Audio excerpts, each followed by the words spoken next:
We've got an interesting race here in the Fawley Cup, which is Northwich Rowing Club B against Northwich Rowing Club A. So important for us to remember that the A crew are the ones on the Buckinghamshire station. Buckinghamshire station is the one on the right as we look down the course. So Matthew Pinson gives them the briefing. He's reminded them he's going to call them A crew or B crew. They've also got different coloured blades that will make it slightly easier for us to tell. Attention, go! See both the crews getting pretty smooth starts away. Interesting to see the quad scull, really probably one of the most complicated to handle, as we see the A crew here on the right of our screen veering over and Matthew Pinson steering them back. They'll be hit by the wash from the island, so the stream's quite strong, so they'll be pushing down the side of the island. That's probably contributed to them getting pushed off that Buckinghamshire station towards the middle of the river. They look like they've made a decent correction now, and both crews look like they're getting into their pace and heading straight down the course at least. These crews both training at the same club. They'll have trained together in the build-up, I'm sure. Apart from when they both qualified, then they'll have stayed apart, but they'll know who's the fastest and how much by. And I'm just interested to think what the coach would have said before he went out, because the winning crew will race tomorrow. So if I was him, I'd have said, stick it in for a couple of minutes, then ease off, and whoever's ahead of a couple of minutes have a bit of a rest for tomorrow. It's an interesting little mindset, isn't it? But I know you like a bit of Formula One, James. Team orders never really get played out properly, do they? And I don't know if team orders would go down here. If I was in the B crew, I'd be desperate to upset the records and try and take on my A crew.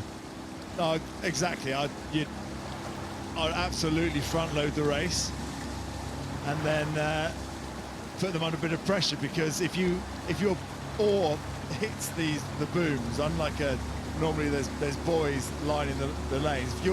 If you hit the booms, you get sucked onto it effectively, and so once you're on there, you've lost. So I would, if I was the B crew, I'd get ahead and then try and force the other crew into a mistake, and then paddle your way down the course. Well, like you say, James, you get a lot of races at Henley where you might have a little bit of a mismatch, and then if you are the B crew, the crew that's the unlikely one to win, up against a selected crew or up against an international crew, you need to be thoughtful about what you might do, which might somehow turn over the form guide. And like you say, going out really hard would be a good way to do that. A head-to-head race, it's so much easier to make another crew crack, because in a multi-lane race there's 5 other crews. One crew may be ahead, but 4 may well be behind you, and so you can use them to feed you out the field. Whereas here, if you're behind, you're lost, and therefore the pressure's more, and then other mistakes happen. That's right, and when the conditions get challenging, the mistakes are more likely to happen. And like you say, it's higher risk stakes here at Henley, where we have that wooden boomed course, that beautiful course you can see set out here as it has been for so long, marking the course 2,112 metres long. But it's not forgiving. Those posts don't move if you hit them with a carbon fibre or they're wood and they're jammed down into the ground. So you have to make sure you're as tidy as possible.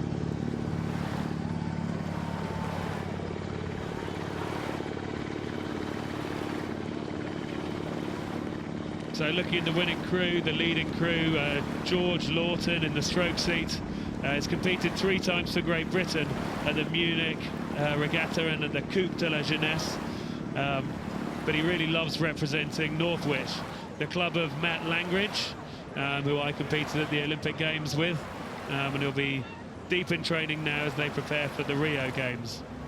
And it's got a fine tradition, Northwich Rowing Club, of sculling, that Matt Langridge is the only Briton to win the Junior World Championships, the Under-18 World Championships. Phenomenally talented athlete in the single scull, yeah. So he is unique, you know, that so many athletes have tried to do it, but none have succeeded apart from Matt.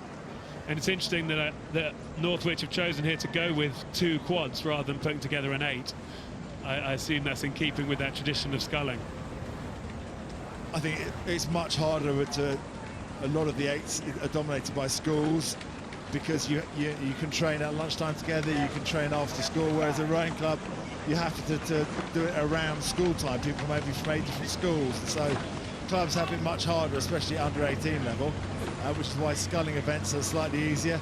And it's definitely easier for the A crew because they're 2 stone a man heavier and older. Yeah, that's right, and their more experience is showing through. But the B crew aren't letting them have it. It's still, they're keeping the pressure up. You know, that's less than 2 lengths, and at that sort of distance, you can't afford to really let up. You've got to keep going the whole way. No, I think the coach of the Northwich A crew will be cursing the B crew right now, because as much as you don't want your crew to be beaten by miles, you'd rather the A crew had a bit of a rest for the tougher challenge tomorrow. Well, like you say, it's a fantastic race, a fantastic event. The Fawley quad sculls for boys aged under 18 that you can see there.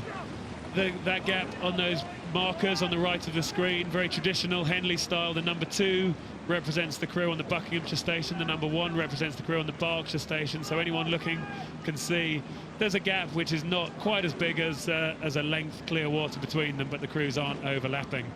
And in the background you can see that time of 3 minutes 59, which was their time to the halfway mark.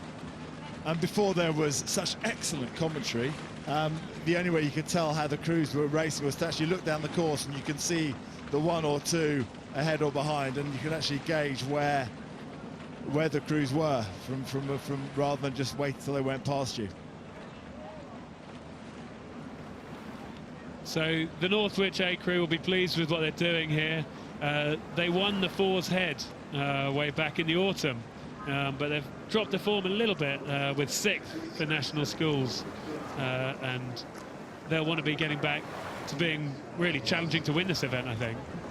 And the Fawley is a brilliant event. It wasn't around when I was racing at school, but it's great for clubs because the Princess Elizabeth Cup is dominated by school 8s, and it's nice for the rowing clubs to have a sculling event that they can, for slightly smaller boats, maybe so the smaller clubs can compete with the bigger schools and clubs as well.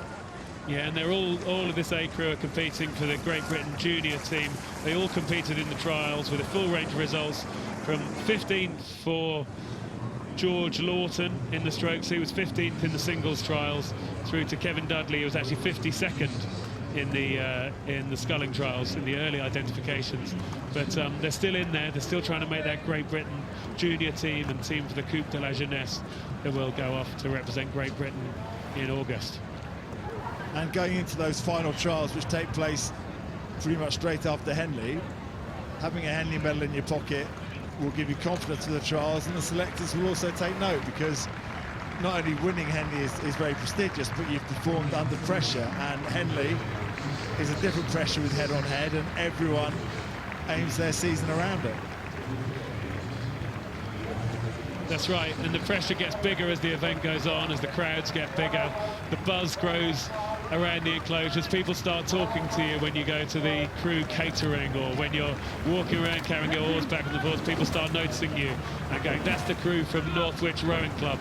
That's the A crew, the ones who won so well on the Wednesday in those tough conditions. And as the week goes on, more and more boats disappear out of the boat tent, so you're quite unique by the end. You're sort of one of the last man standing.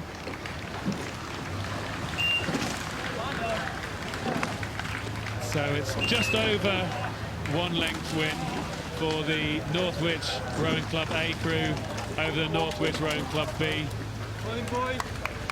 And we see it confirmed there in the Fawley, the win for Northwich A over Northwich Rowing Club B.